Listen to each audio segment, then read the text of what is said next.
Hello friends, आज जो हम मूवी करने वाले हैं एक सीरियल किलर मिस्ट्री है। इसका नाम है एच। ये एक कोरियन मूवी है। ये एक ऐसी मिस्ट्री है जो आपको लास्ट तक कुछ भी समझ में नहीं आएगी। लास्ट में जो ट्विस्ट है ये भी बहुत ही खतरनाक है। अगर आपको हॉलीवुड की 7 मूवी की तरह सीरियल किलर मिस्ट्री मूवीज पसंद है तो इस वीडियो को लास्ट तक देखना। तो चलिए शुरू करते हैं। मूवी स्टार्ट होती है और हमें दिखता है कचरा डंप करने वालों को बॉडी कचरे में मिलती है। डिटेक्टिव किम जब वहां जा रही होती है तब उसे नया एक ऑफिसर ज्वाइन करता है जिसका नाम होता है कैंग।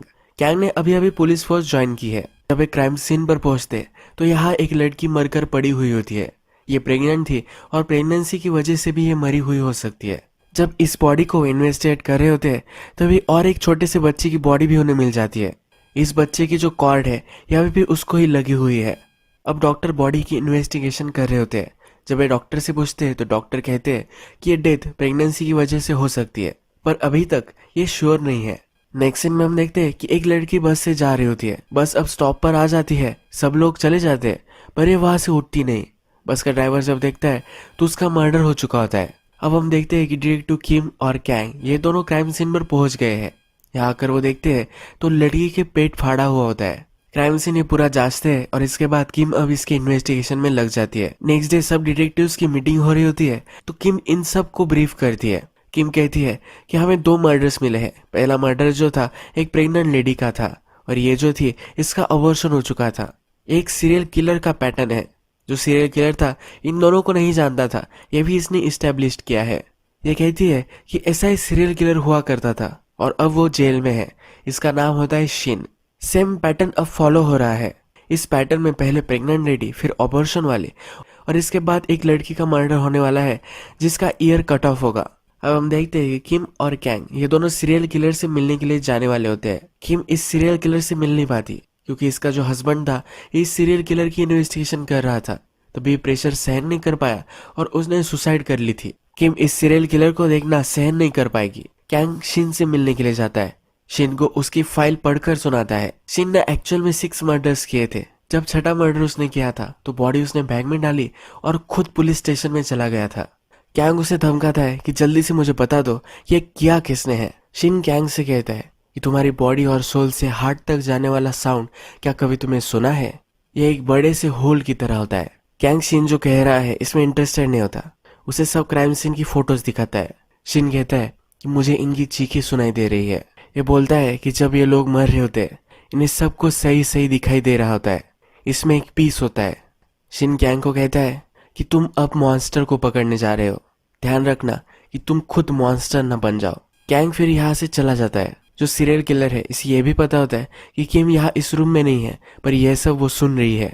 यह बहुत ही स्मार्ट होता है। अब कैंग और किम को कोई भी एविडेंस नहीं मिला है तो अब शिन यानी कि सीरियल किलर इसके साइकोलॉजिस्ट के पास हो जाते हैं। इस साइकोलॉजिस्ट से वो फाइल्स वगैरह मांग रहे होते हैं। ये साइकोलॉजिस्ट कहती है कि वो मेरा पेशेंट था, वो कोई भी ट्रबल में आ सके ऐसा भी कुछ भी करने नहीं वाली, ये वो सीक्रेट रखने वाली होती है। कैंग कहता है कि अगर तुम ऐसा करोगे तो और भी लोग खतरे में हो सकते हैं, पर ये मानने वाली नहीं होती। ये जब साइकोलॉजिस्ट से पूछते हैं कि उसने ऐसा क्यों किया होगा, वो कहती है कि वो बहुत ही रेस्टलेस हुआ करता था। जब वो लोगों को मारता था तब उसे अच्छा लगता था।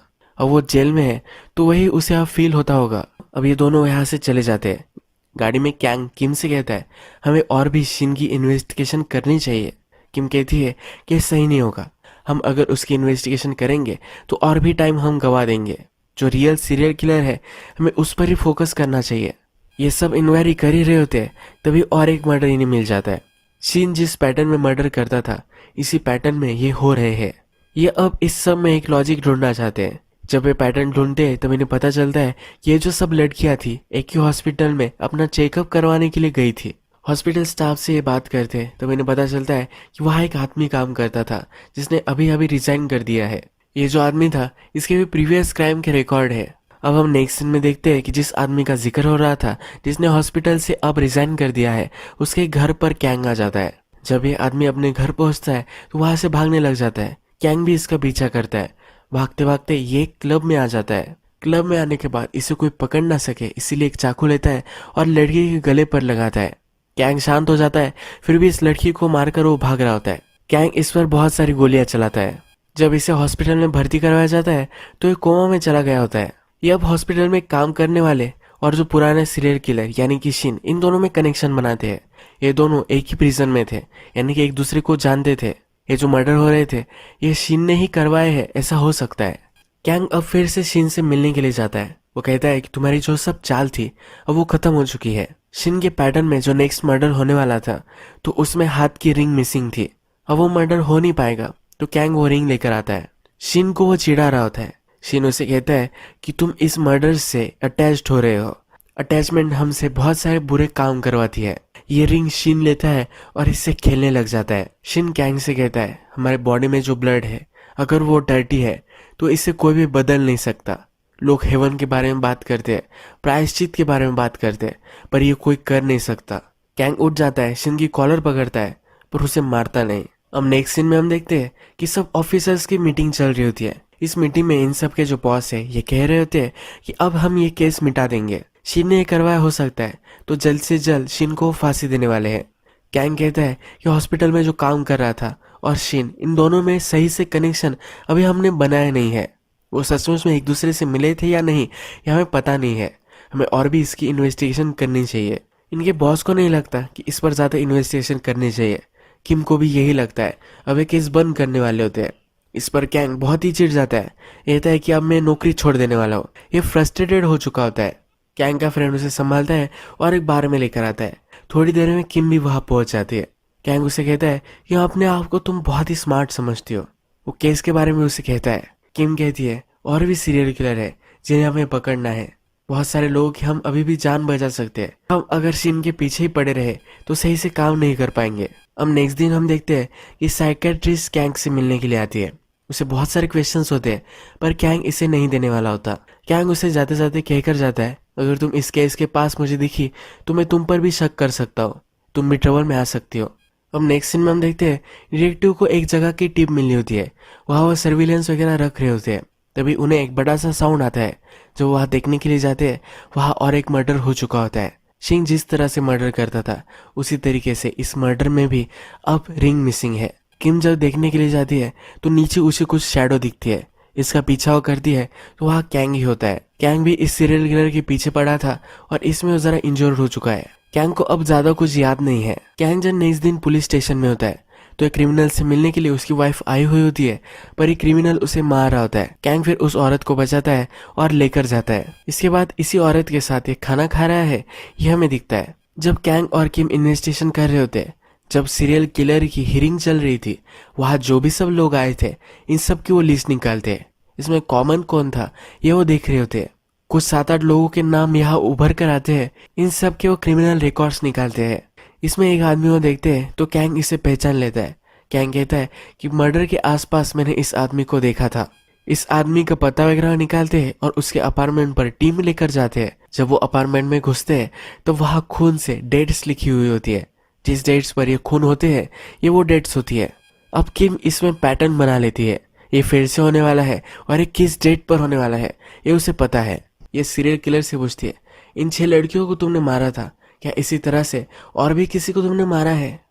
ये कह रहा होता है ये छोटे बच्चे जिस तरह से कुछ भी चीज़ों से खेलते हैं और उन्हें तोड़ देते हैं उसी तरह से वो ये सब करता है। किसी को मारना ये उसे गलत नहीं लगता, ये उसे प्योर इंस्टिंक्ट लगती है। किम कहती है कि छोटे बच्चे किसी को हर्ट नहीं करते। शिन कहता है कि मैं भी लोगों को हर्ट नहीं करता। जब मैं उन्हें मारता हूँ तो एक अच्छे प्लेस पर वो चले जाते हैं। मैं उन्हें फ्री कर डालता हूँ। ये जाते जाते विश करता है। इसे लगता है कि कभी वो इससे बाहर मिल सके। इसके बाद हम देखते हैं कि कैंग और किम बीच पर आए हुए होते हैं। कैंग अपनी मदर की स्टोरी सुना रहा होता है। कैंग की मदर प्रोस्टिट्यूट थी। ये अपनी मदर को सिस्टर बुलाया करता था। ये उसकी मदर है, ये वो सबसे छुपा कर रखते थे क्योंकि इसकी मदर ट्रबल में आ सकती थी। ये कहता है कि जब हम दोनों बीच पर आते थे तब मेरी मदर मुझे सचमुच में दिखाई देती थी। वो जैसी थी वैसे मैं उसे देख पाता था। अब इसकी मदर मर चुकी है। अब और एक डेट आ चुकी होती है जिस पर मर्डर होने वाला होता है। ये साइकेट्रिस्ट का इन सब से कुछ ना कुछ तो लेना देना है। अब साइकेट्रिस्ट का ये पीछा करते हैं। अचानक से साइकेट्रिस्ट गायब हो जाती है। कैंग फिर से उसी आदमी को देखता है जिसे वो हर क्राइम सीन पर देखता है। इसके पीछे वो भागता है पर इसको स्पॉट नहीं कर पाता। किम साइकेट्रिस्ट को ढूंढ लेती है और साइकेट्रिस्ट का एक लेक्चर होता है। इस लेक्चर में उसके पीछे पीछे वो पहुंच जाती है। थोड़े टाइम में कैंग भी वहां जाता है। लेक्चर होने के बाद ये वहां से जा रही होती है तो गाड़ी में ये दोनों इसका पीछा करते हैं। ये उसका पीछा करते करते ट्रैफिक में अड़क जाते हैं। ये साइकेट्रिस्ट एक जगह पर जाती है। कैंग पैदल ही इसका पीछा करने लग जाता है और इसकी गाड़ी को स्पॉट कर लेता है। किम थोड़ी देर में वहां पहुंच जाती है। वहां देखती है तो साइकेट्रिस्ट मरकर पड़ी हुई होती है। इस पर भी वार हो जाता है और ये भी इंजर्ड हो जाती है। थोड़ी देर में कैंग भी वहां इंजर्ड होकर पड़ा हुआ होता है। जब वो होश में आता है तो उसे लगता है कि दोनों मर चुकी है, पर किम जिंदा होती है। साइकेट्रिस्ट अब मर चुकी है तो शिन की फाइल जो साइकेट्रिस्ट के पास थी ये वो लेकर आते हैं। जब वो टेप लगाते हैं तो साइकेट्रिस्ट शिन के बारे में कह रही होती है। ये कहती है कि शिन की मदर ने एबॉर्शन करवाया था। एबॉर्शन करते वक्त कभी कभी 3 महीने का अगर ये एबॉर्शन होगा तो बच्चे जी भी सकते हैं। इसी केस में शिन था। शिन जब पेट में ही था तभी अपने मदर से कह रहा था कि प्लीज मुझे हर्ट मत करो, अगर तुम मुझे हर्ट करोगी तो मैं भी तुम्हें हर्ट करूंगा। इसकी मदर ने एबॉर्शन करवाया था पर शिन इस एबॉर्शन से बच गया था। बचपन से ही औरतों के प्रति इसे घिन थी, इसी वजह से ये सब मर्डर उसने किए थे। ये जब ये देख रहे होते हैं तो इनका बॉस वहां आता है। ये कहता है कि शिन को अब उन्होंने फांसी दे दी है। कैंग कहता है कि क्या उसने मरने से पहले क्या कुछ बोला था। उनका ऑफिसर कहता है कि वो कह रहा था कि मैंने अपनी मदर को मार दिया है। कैंग और किम दोनों बाहर बैठे होते हैं। किम कैंग से कहती है कि कभी कभी मुझे लगता है कि मेरा हस्बैंड अगर मेरी जगह होता तो वो क्या करता। ये अपने हस्बैंड को बहुत ज्यादा मिस करती है। अब नेक्स्ट सीन में हम देखते हैं कि एक डिटेक्टिव फिगर आउट करता है साइकेट्रिस्ट से मिलने के लिए और एक पेशेंट आता था, वो शिन के हियरिंग में भी आया था। ये वही है जो कैंग को दिखता रहता है। इसने अपना नाम चेंज कर दिया था, इसी वजह से इसे स्पॉट नहीं कर पाए। जिस बेसमेंट में ये साइकोलॉजिस्ट मरी थी इसी बेसमेंट का ये ओनर है। इसका और एक घर है। अब इसे पकड़ने के लिए ये सब वहां पहुंच जाते हैं। जब वो यहाँ पहुंचते हैं तो यही वो बैठा हुआ होता है।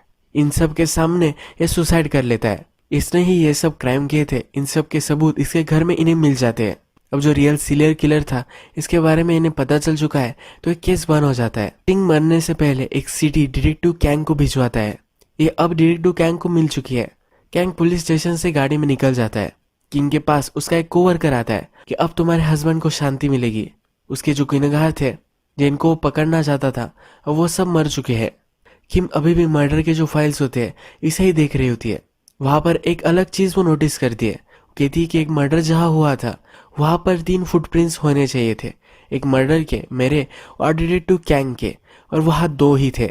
इसका मतलब है वहां सीरियल किलर था ही नहीं। कैंग ने मर्डर किया हो सकता है। ये जाकर कैंग के फोन रिकॉर्ड्स निकलवाती है। इन फोन रिकॉर्ड्स में वो देखती है तो कैंग को मर्डर होने से पहले हमेशा फोन आया करता था और ये सीरियल किलर का ही था। किम को अब शक जाता है और पहला हॉस्पिटल का जो स्टाफ था जो मर्डर कर रहा था इसके पास वो उसे मिलने के लिए जाती है। अब ये कोमा से बाहर आ चुका है और उसके डॉक्टर से बात करती है। डॉक्टर कहते हैं कि एक हिप्नोटाइज स्टेट में था, ये जो सब कर रहा था इसके कंट्रोल के बाहर था। अब किम को पता चल जाता है कि शिन ने इसे हिप्नोटाइज किया था। शिन ने इस आदमी के माइंड में सब कुछ इन्फॉर्मेशन भर दी थी। जब भी शिन को लगता था कि अब मर्डर होना चाहिए तो इसके माइंड में ये कुछ ट्रिगर लगा देता था। ये जो ट्रिगर होते थे कोई भी हो सकता है। जब फोन की रिंग बजती थी तो जो इसका विक्टिम है इसका सबकॉन्शियस माइंड ट्रिगर हो जाता था। अब जिसे वो चाहिए उसे मार कर आता था। किम अब फिगर आउट करती है कि यही चीज कैंग के साथ भी हुई थी, क्योंकि मर्डर होने के पहले कैंग को कॉल आता था और इसके बाद मर्डर होते थे। शिन को मिलने के लिए जो भी सब जाते थे वो सब इस तरह से हिप्नोटाइज हो जाते थे। हमने मूवी में देखा है कैंग जब शिन से मिलने के लिए जाता है तो अपने साथ एक रिंग लेकर जाता है। शिन उस रिंग से खेल रहा होता है। इस रिंग से ही वो इसे हिप्नोटाइज कर देता है। कैंग को अब एक सीडी मिली है। ये सीडी जब वो लगाता है तो कैंग फिर से ट्रिगर हो जाता है। वो जाकर एक औरत का मर्डर कर आता है। किंग भी कैंग की लोकेशन निकालती है, वो सी के पास ही होता है। वहां जाकर वो देखती है, वहां जाकर एक औरत का उसने मर्डर कर दिया है। शिन ने मरने से पहले कहा था कि मैंने अपनी मदर को भी मार दिया है। अब कैंग ने जिस औरत को मारा है ये शिन की मदर ही थी। जब किंग वहां पहुंचती है तो कैंग को पछतावा हो रहा होता है। वो अपने आप को गन चलाने वाला होता है पर वो चला नहीं पाता। शिन ने कैंग से कहा था कि मर्डर सॉल्व करते करते तुम ही मॉन्स्टर मत बन जाना, तो यही अब हुआ है।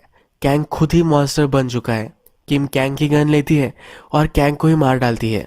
किम का हस्बैंड भी शिन की ही इन्वेस्टिगेशन कर रहा था। शिन ने उसे भी हिप्नोटाइज किया था, इसी वजह से किम के हस्बैंड ने अपने आप को मार दिया था। अगर कैंग जिंदा रहता तो शिन ने अभी उसके माइंड में और क्या फीड किया है ये किसी को पता नहीं है। कैंग और भी मर्डर कर सकता था, इसीलिए किम अब उसे मार देती है। किम को बहुत ही पछता होता है और वो रोने लग जाती है। इस केस में लास्ट तक वो कुछ भी कर नहीं पाई। यही इस मूवी की बहुत ही सैड एंडिंग हो जाती है। इस मूवी के टाइटल का यानी कि एज का मीनिंग हिप्नोटिज्म से था। तो इस मूवी का जो सस्पेंस है यानी हिप्नोटिज्म, इसका इनिशियल इन लोगों ने इस मूवी का नाम दिया है। इस मूवी का नाम भी ब्रिलियंटली रखा है। अगर आपको वीडियो अच्छा लगा होगा तो प्लीज़ इस वीडियो को लाइक कर दीजिएगा। मैं बहुत सारी ऐसी मूवीज़ लेकर आता रहता हूँ, तो प्लीज़ चैनल को सब्सक्राइब कर दीजिए और बेल नोटिफिकेशन आइकॉन दबाना भी मत भूलिए। हम फिर से मिलेंगे और एक नई मूवी के साथ। तब तक के लिए थैंक यू और आप अपने आप का ख्याल रखिए।